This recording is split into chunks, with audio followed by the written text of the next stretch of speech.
దేవుని నామమునకు స్తోత్రము కలుగునుగాక.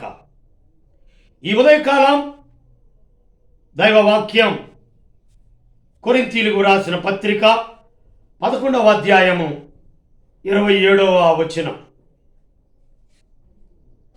కాబట్టి ఎవడు అయోగ్యముగా ప్రభువు యొక్క రొట్టెను తినునో, అంటే ప్రవర్తన, యోగ్య ప్రవర్తన, అయోగ్య ప్రవర్తన. అపోస్తలుడైన పౌలు, నేను క్రీస్తును పోలి నడుచుకొనుచున్న ప్రకారము మీరును నన్ను పోలి నడుచుకొనుడి.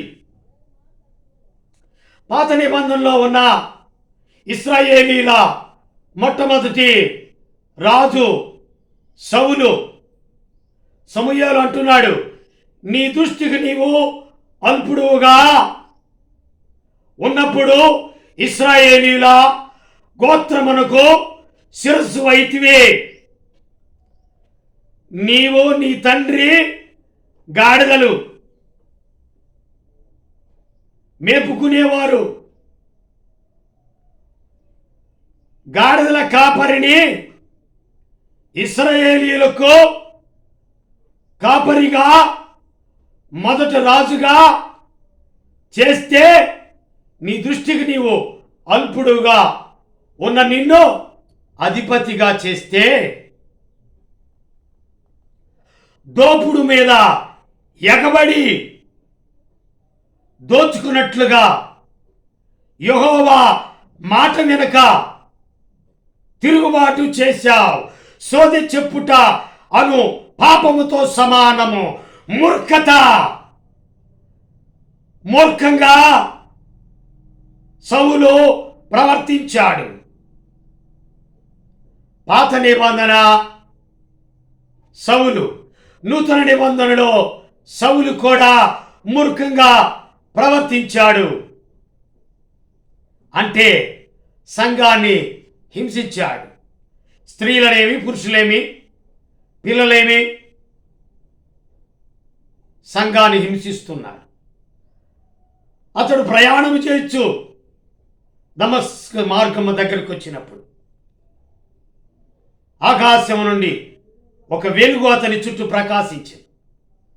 అప్పుడు అతడు నేల మీద పడి ఉన్నప్పుడు, సౌలా సౌలా, నన్నేల నీవు హింసించుచున్నా? ప్రభువా, నీవెవడవి? నీవు హింసించుచున్న యేసును. వెళ్ళుము, 3 దినములు చూపు లేక అన్నపానములేం చేయక ఉన్నటువంటి తార్సువాడైన సౌలు అను వాని కొరకు విచారించుము. అతడు ప్రార్థన చేయించున్నాడు.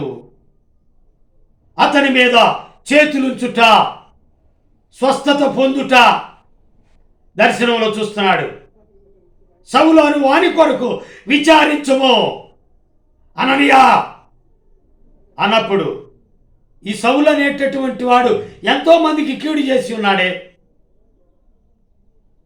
లేదు లేదు, నీ వెళ్ళి అతనికి ప్రార్థన చేయి. అతడు అన్ని జనుల ఎదుటను, రాజుల ఎదుటను, ప్రజల ఎదుటను అతడు నేను ఏర్పరచుకొను సాధనమై ఉన్నాడు. నా నామం కొరకు ఎన్ని శ్రమలు అనుభవించవలనో నేను అతనికి చూపిస్తాను. సౌలా, సహోదరుడా, నీ కనబడిన మార్గంలో యేసును దృష్టి పొందాడు. భోజనం పుచ్చుకొని దృష్టి పొంది బాప్తిసం తీసుకొని భోజనం చేశాడు. ఈ పౌలే అపోస్తలుడైన పౌలు అంటున్నాడు, నేను క్రీస్తును పోలి నడుచుకొనుచున్న ప్రకారము మీరును నన్ను పోలి నడుచుకొనుడి. సౌలు పౌలుగా మార్చబడ్డాడే.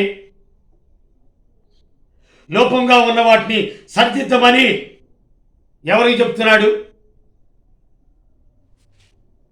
లోపంగా ఉన్న వాటిని సరిదిద్దమని చెప్తూ ఉన్నాడు.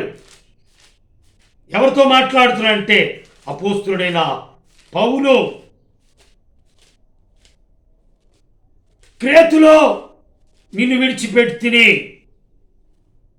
తీతుకు చెప్తున్నాడు, ప్రతి పట్టణంలో ఉన్న పెద్దలు నియమించు నిమిత్తమై నేను క్రేతులో నిన్ను విడిచిపెట్టి తిని, కాబట్టి నేను నీకు ఆజ్ఞాపించిన ప్రకారం నీవు లోపంగా ఉన్న వాటిని దిద్ది. తీతుకు చెప్తున్నాడు, తిమోతికి చెప్తున్నాడు, ఇంకా యెహోషువతో చెప్తున్నాడు, లోపంగా ఉన్న వాటిని సరిదిద్దమని. ఈ ఉదయకాలం అయోగ్యుడు దిద్దలేడు, వాడితో పాటు ఇంకొకడిని పాడు చేస్తాడు. అయోగ్యుడు యోగ్యుడైతే మరొక వ్యక్తిని దిద్దుతాడు. ఆలు దిద్దినట్లుగా ఈ ఉదయకాలం దిద్దుకోవాలి జీవితాన్ని. దిద్దుకోకుండా దోపుడు సొమ్ము మీద ఎగబడి సౌలు, దిద్దుకోకుండా ఉజ్జియా రాజు యాజకుల మీద ఎగబడుతున్నాడు, సౌలు దోపుడు సొమ్ము మీద ఎగబడుతున్నాడు. అందుకనే సౌలు అంతకంతకు నీరసిల్లును. ఉజ్జియా యాజకులు చూస్తుండగానే నొసటన కుష్ఠరోగం వచ్చింది. మాట వినకపోతే గతి కుష్ఠరోగం, మాట వినకపోతే ఆత్మహత్య చేసుకుని చచ్చాడు సౌలు. ఈ ఉదయకాలం ప్రార్థన చేద్దాం, యోగ్యంగా ప్రవర్తించాలా. నీ ప్రవర్తన అంతట్లో ఒప్పుకొనుము. యోగ్యంగా ప్రవర్తించిన దావీదు అంతకంతకు వర్ధిల్లాడు. యోగ్యత, మాన్యత, ఖ్యాతి, పవిత్రత లేని సౌలు దిగబడిపోయాడు. కారణం ఏమిటి? అతని జీవితం అంతకంతకు నీరసిల్లింది. దావీదు జీవితం అంతకంతకు వర్ధిల్లింది. ఈ ఉదయకాలం వర్ధిల్లిన ఎవరు అంటే దావీదు. గొర్రెల దొడ్డిలో నుండి ఇశ్రాయేలీయులకు రాజుగా, అధిపతిగా,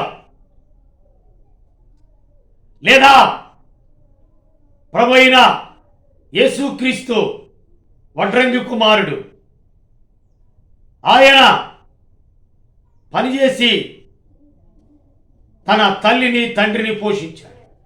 వడ్రంగి వాని కుమారుడు కదా, యోసేపు మరి కదా అని అన్నప్పుడు ఆయన కష్టం చేశాడు.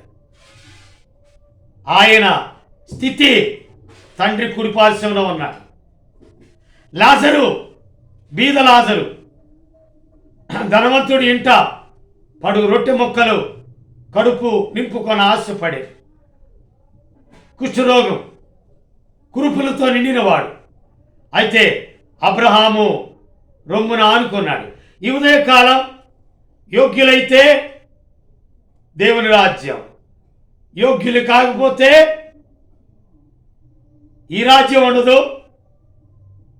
ఒకటే పాతాళం, సైతాన్ రాజ్యం, తర్వాత పాతాళం, యాతన పడడం. ప్రేమ కలిగిన ప్రియుడైన పరలోకము తండ్రి, కాబట్టి ఎవడు ప్రభు యొక్క రొట్టెను అయోగ్యంగా, అనగా రొట్టె అనగా క్రొత్త నిబంధన, ఆయన శరీరము, ఆయన రక్తం, క్రొత్త నిబంధన. నా మాట విని నన్ను పంపిన వాని యందు ఈ మాటలు విని వాటి చొప్పున చేయవాడు బండ మీద కట్టుకున్న పునాది. విని ఆ రీతిగా చేస్తే దావీదు దీవించబడ్డాడు. విని ఆ రీతిగా చేసిన యేసు ప్రభు, విని ఆ రీతి చేసిన యోసేపు విని ఆ రీతిగా చేసిన లాజరు, యోసేపు వందనాలు కృతజ్ఞత చెల్లిస్తూ ఉన్నా. విని సౌలు పౌలుగా భోజనం పానం ఏమి ఎళ్ళులేవా, ఇలా కొట్లాడుకుంటున్నారు అని గద్దించాడు. ఒకరి కొరకు ఒకడు కనిపెట్టుకోమన్నాడు. అయోగ్యులు, అవిధేయులు, అజ్ఞానులు వలె కాక జ్ఞానుల వలె నడుచుకున్నట్లు సమయంలో పోనివద్దు, సద్వినియోగం చేసుకుంటూ ప్రభు యొక్క శిక్షలోను బోధలోను పెరగమంటున్నాడు. ఇచ్చిన అమూల్యమైన సందేశం, పౌలు క్రీస్తును పోలి నడుచుకొనుచున్న ప్రకారం మీరును నన్ను పోలి నడుచుకొనుడి. దేవుని చిత్తం నెరవేర్చుటయు పని తుదముట్టించుటయు నాకు ఆహారమై ఉన్నదని యేసు ప్రభువారు చెప్పినట్లుగా పౌలు గారు కూడా అదే ఆశ ధ్యాస కలిగి సంఘాన్ని ప్రతిష్ఠ చేసిన పౌలు గారిని బట్టి కృతజ్ఞత చెల్లిస్తూ ఈ ఉదయకాలం ఈ మాటలు వినుచునే అనేక మంది జీవితాలు యోగ్యంగా ప్రవర్తించిన వారిని మాదిరిగా తీసుకొని అయోగ్యత విడిచిపెట్టి ఆ పరలోక రాజ్యానికి వారసులుగా చేయి యేసు ప్రభు నామములో ప్రార్థన చేయుచున్నాం. ఆమేన్. తండ్రి, కుమార, పరిశుద్ధాత్మ త్రియేక దేవుని దీవెన సదాకాలము తోడయుండి నడిపించునుగా. ఆమేన్. వాక్యం నచ్చినట్లయితే లైక్ చేయండి, నలుగురికి షేర్ చేయండి, సబ్స్క్రైబ్ చేసుకోండి. దేవుడు మిమ్మల్ని మీ కుటుంబాన్ని దీవించి ఆశీర్వదించునుగా. ఆమేన్.